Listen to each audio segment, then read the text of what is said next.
La Constitución no se discute, la Constitución no se vota, la Constitución se cumple. Es muy clara, el presidente de la República electo y que terminara el mandato será senador vitalicio.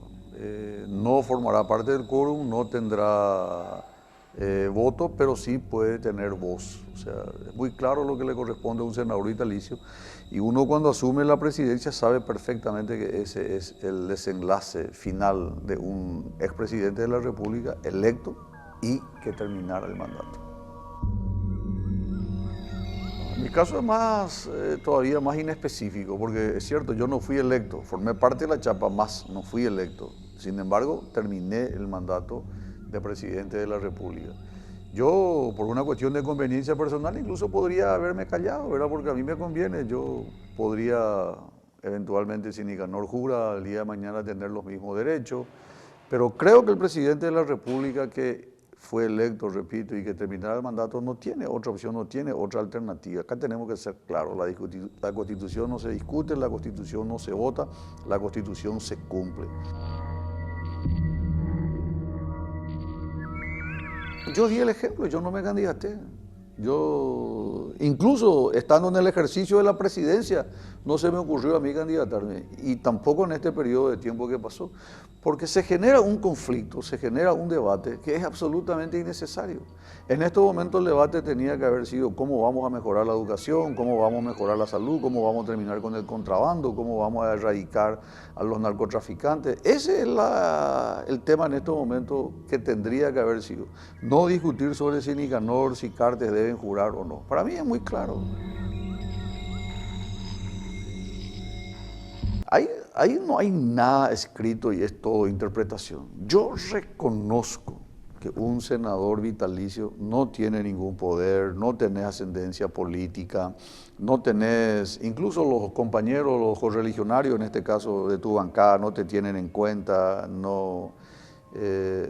La mayoría de los parlamentarios, hay que reconocer, se creen luego el oráculo, que son los conocedores de todo lo que ocurre dentro de la política nacional. Y son bastante tacaños en el sentido de pedir algún consejo o escuchar alguna recomendación. Y por otro lado, es muy presumido, es muy autosuficiente pretender que por el hecho de haber sido presidente te vas a ir a convertirte en sentido contrario en el referente de la política paraguaya. Entonces es una situación híbrida. El senador vitalicio no tiene salario, no tiene ninguna función específica, no tiene voto, no tiene quórum, no sé si puede integrar una comisión, no sé si puede o no ocupar otro cargo. Hay una serie de situaciones que vos mismo planteaste que no está definido y que nadie sabe, porque nunca nadie ocupó ese cargo. Guasmosi, que es el único que ocupó hasta este momento, creo que tuvo 1, 2, 3 participaciones, más no. Yo personalmente creo que ahí hubo una incorrección de parte del Senado. Si bien es cierto, Nicanor pidió su renuncia a la condición de senador vitalicio y no se le aceptó, el hecho de habérsele asignado la embajada no se definió ahí. Yo te pregunto, ¿por qué una persona que es senador vitalicio, que no tiene rubro, que no tiene cargo, va a ser inhabilitado para ocupar otro cargo? ¿Por qué un expresidente de la República no puede ser ministro? ¿Por qué no puede ser embajador? Yo ahí tengo mis dudas porque no está escrito, no está reglamentado, y tal vez es el momento de que se tenga que reglamentar. No sé si es necesario cambiar la Constitución, pero sí hacer una ley en donde se establezca las funciones, las atribuciones, los derechos y las obligaciones de un senador vitalicio. El conocimiento, la experiencia que uno adquiere después de haber estado en el ejercicio de la presidencia de la República es muy valioso para un país. Acá en este bendito país no se valora, no se justiprecia eso. A tal punto que, repito, no tiene voz, no tiene voto, no tiene voto, no tiene sueldo, solamente tiene voz, ni siquiera da quórum. Entonces no tiene ninguna función, la verdad que es un órgano decorativo, cosmético, el cargo de senador vitalicio, pero es lo que está escrito. Yo creo que la Corte tomó una sentencia política y no jurídica. Yo soy médico de profesión, pero el texto de la Constitución es demasiado claro. Es tan claro que no admite ningún solo comentario. Y te voy a dar un dato que a mí no me pasó desapercibido. ¿En qué momento la Corte da el anuncio? si mal no recuerdo, fue un sábado 7 de abril, 8 de abril sábado, 9 domingo, lunes 10, le tenemos rodeado al EPP. El EPP está rodeado, el sábado hubo un encuentro cercano, el domingo hubo otro encuentro cercano, estuvimos cara a cara, hay sangre, probablemente estén heridos algunos de ellos. Recuerdo perfectamente porque critiqué en su momento. El martes, la mayoría de los medios, sobre todo los medios anestesiados, que son propiedad del presidente de la República, fueron a cubrir y transmitían desde un helicóptero el desenlace de lo que estaba ocurriendo en el norte del país. El día miércoles a la mañana va el comandante de las fuerzas militares de tarea conjunta, el comandante de fuerza de tarea conjunta, acompañado del vocero de esta fuerza, a explicarle a la mamá de Edelio que su hijo estaría muerto. Esa fue la noticia. Todo el mundo estuvieron cubriendo el momento en que la mamá recibía la foto, la noticia. Había sido que era una noticia refrita, que se tenía desde diciembre del año pasado y que no hubo ninguna novedad. Pero en ese momento, utilizando un efecto cortina perfecto, se utilizó la muerte de Edelio para de alguna manera diluir la información de ese día que la Corte sacó la sentencia por el cual la habilitaba a Horacio Manuel Cartejara, Óscar Nicanor Duarte Fruto y Juan Eudes Jafara Maciel. Eso es utilizar la estructura del gobierno, es utilizar un poder del Estado y es utilizar de alguna manera la ruptura del equilibrio que debe existir entre los tres poderes del Estado para favorecer, en este caso, desde el Poder Judicial hacia el Poder Ejecutivo. Clarísimo.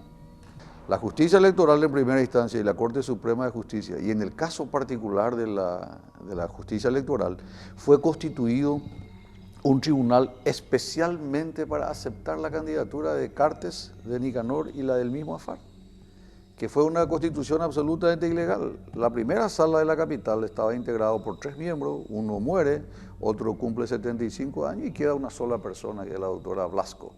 Luego los 2 miembros son integrados de manera irregular por personas que fueron funcionales, que entraron exclusivamente para este tema, y entre paréntesis para perjudicarle a mi hijo, que fue candidato a diputado. Eso no es el tema de ahora, así que no voy a mezclarlos tanto.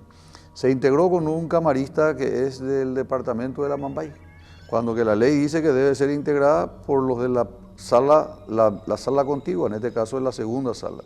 Luego por la circunscripción más cercana, que es Cordillera, diríamos,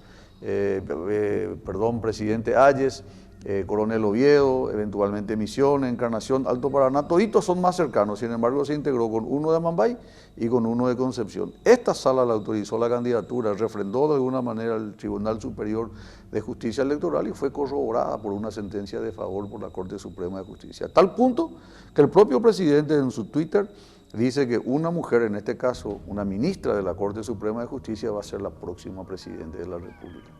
Todo este rosario de irregularidades nos lleva a esta situación en donde actualmente se está viendo si el presidente de la República debe ser o no senador vitalicio, cuando que está escrito en la Constitución.